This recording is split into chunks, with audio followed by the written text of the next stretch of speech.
A landmark ruling on a word considered offensive to many Native Americans. Good evening. This is CTV News. I'm Patricia Vallone.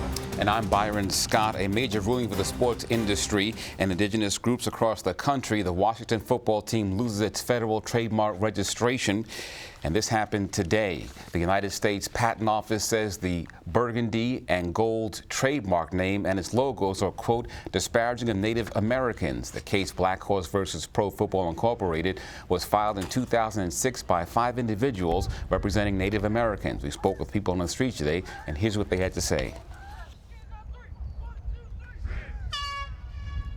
I don't think it's rude. I don't think it's not a negative thing.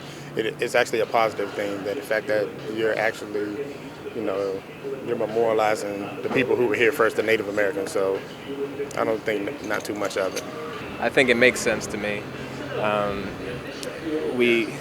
I think we are a little bit less sensitive toward how disparaging it is because there aren't that many Native Americans left in this area, at least not that we noticed. So I think if the team was called the brown skins or the white skins or anything else, we'd see how disparaging it was. So I kind of agree with the decision. Well, if it offends the Indian tribe that badly, they should. Because it's just like it would be like one-on-one. I disrespect you for the name you call me. So that's the same thing for them. I'm against cancellation. I prefer Redskins as a name for now. I don't see much harm being done, but everybody's entitled to their own opinion. And after the announcement this morning, the Washington football team made a statement saying today's ruling will have no effect at all on the team's ownership and of right to use the trademark name and logo. The team can retain its trademark protection during an appeal process. Prosecutors are wrapping up their case in the trial of Randy McRae, a former county executive candidate who ran unsuccessfully against incumbent Wayne Curry in the 1990s. McRae faces 5 counts, including theft and counterfeit. The former attorney and accountant is accused of stealing thousands of federal dollars given to Prince George's for affordable housing projects between 2006 and 2008. Rochelle Metzger is in Upper Marlboro with more. Today, jurors heard testimony from an investigator with the U.S. Department of Housing and Urban Development.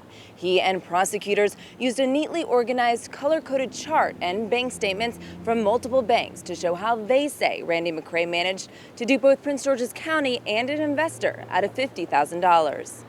Now, McRae once sat on the board of the Central Prince George's County Community Development Corporation, a local nonprofit that was established to help revitalize communities. Prosecutors allege he used the nonprofit as a vehicle to steal money by opening fake bank accounts and filing false invoices, which he used to secure thousands of dollars in reimbursements through a HUD program, and then cut checks for personal expenses. The defense says the $25,000 allegedly stolen from the investor was actually a loan, and spent the afternoon cross-examining that HUD investigator, trying to poke holes in the paper trail of financial transactions laid out by the prosecution and place doubt in the minds of the jury about the accuracy of the chart. Now, I spoke to McRae's attorney during a break and asked him who he plans to call as witnesses. He says he doesn't believe the prosecution made its case and he may not call any at all, which means it shouldn't be long before the case is in the hands of the jury.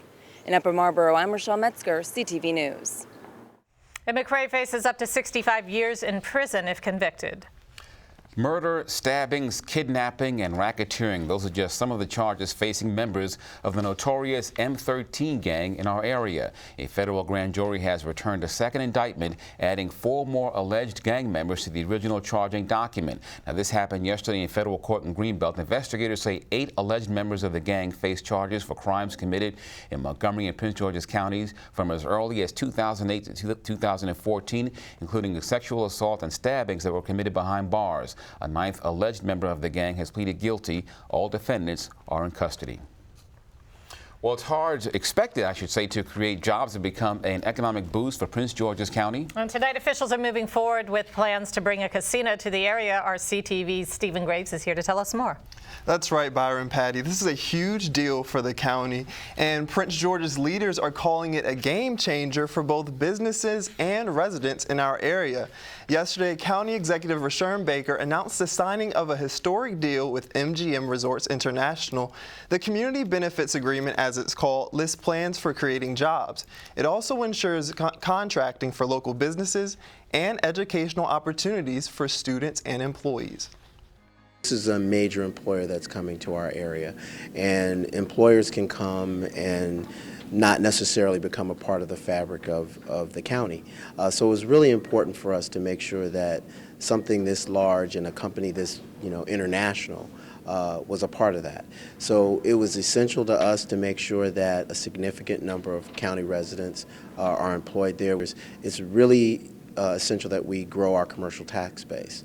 And part of growing that commercial tax base is bringing jobs and opportunity to the county. The more people who work in the county, the better for the county. And the more new businesses that are employing county residents make it better for the county as well. And now take a look at these specific numbers from the deal. Benefits include ensuring 50% of all new jobs be given to county residents, bringing $80 million in annual wages. 30% of all contracts have to be awarded to county-based minority businesses. MGM will also offer 10 internships and sponsor 25 summer youth jobs annually. And the casino as a whole is expected to bring $40 million in annual revenue for Prince George's County.